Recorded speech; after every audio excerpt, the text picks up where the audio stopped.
Hello les cancers, bienvenue dans la petite vidéo dans laquelle je vais évoquer les grandes lignes de 2022 pour les cancers, ascendant cancer et autres, hein, etc. Ça me fait très plaisir de vous retrouver. Comme vous pouvez le voir, nous sommes le 31 décembre, hein, c'est une évidence. Et voilà, ça me fait plaisir. Je vais vous faire 5 cartes euh, pour une étude assez globale qui va concerner tous les cancers et ascendant cancer. Mais si vous voulez quelque chose de plus précis, je le dis dans toutes les vidéos, allez faire un tour sur le site, vous pourrez commander votre thème de naissance, thème harmonique de naissance, ou vous pourrez commander votre thème de relation, le couple, ou votre révolution harmonique, ou encore votre année 2022, mois par mois. Ça c'est intéressant. Mois par mois, c'est une nouveauté. Je vous fais un tirage avec 12 cartes et je vous donne des choses plus précises et j'évoque aussi votre harmonique de l'année. Voilà, il me faut votre date de naissance. Allez, on y va. Les grandes lignes pour les cancers en 2022, année de la communication. Ah bah, on a le lotus blanc, le lotus.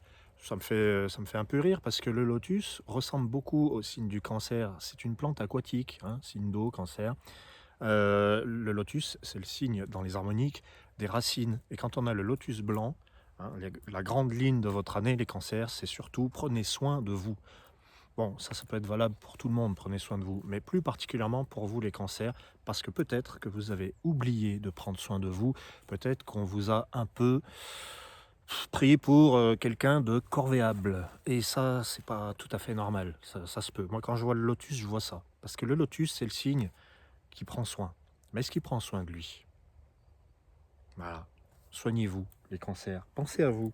C'est une année où il faudra vous reposer et que les autres cessent de se reposer sur vous. C'est ça le lotus blanc, c'est je prends soin de moi. Ça, parce que c'est important. Si je prends pas soin de moi, est-ce que les autres prendraient autant soin que vous? Vous voyez ce que je veux dire? Ça me parle tout ça. Alors, oh magnifique, votre deuxième harmonique, l'action à accomplir, c'est le phénix, phénix de feu. Vous voyez, les cancers, le phénix de feu vous dit l'action à accomplir. c'est c'est un peu acide, hein, tout ça jusque-là, parce que le lotus, finalement, il nettoie. Hein, d'accord, il nettoie. Alors, le phénix, quand il nettoie, il n'utilise pas de l'eau. Hein, le phénix, il renaît de ses cendres, il brûle. Voilà, donc c'est très purificateur tout ça jusque-là.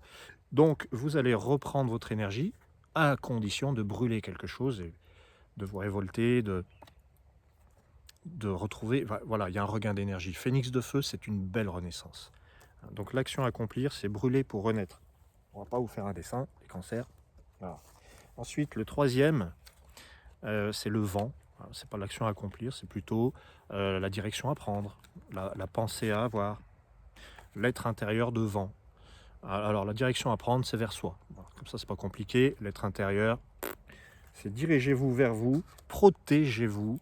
Un cancer il a une carapace, hein, c'est bien connu. Hein, il a besoin de son foyer, il a besoin de son intériorité. Reconnectez-vous aussi à votre intuition, c'est ça l'être intérieur, c'est l'intuition. La quatrième carte, donc le jade, le plan terrestre, les cancers, je vous le donne en mille.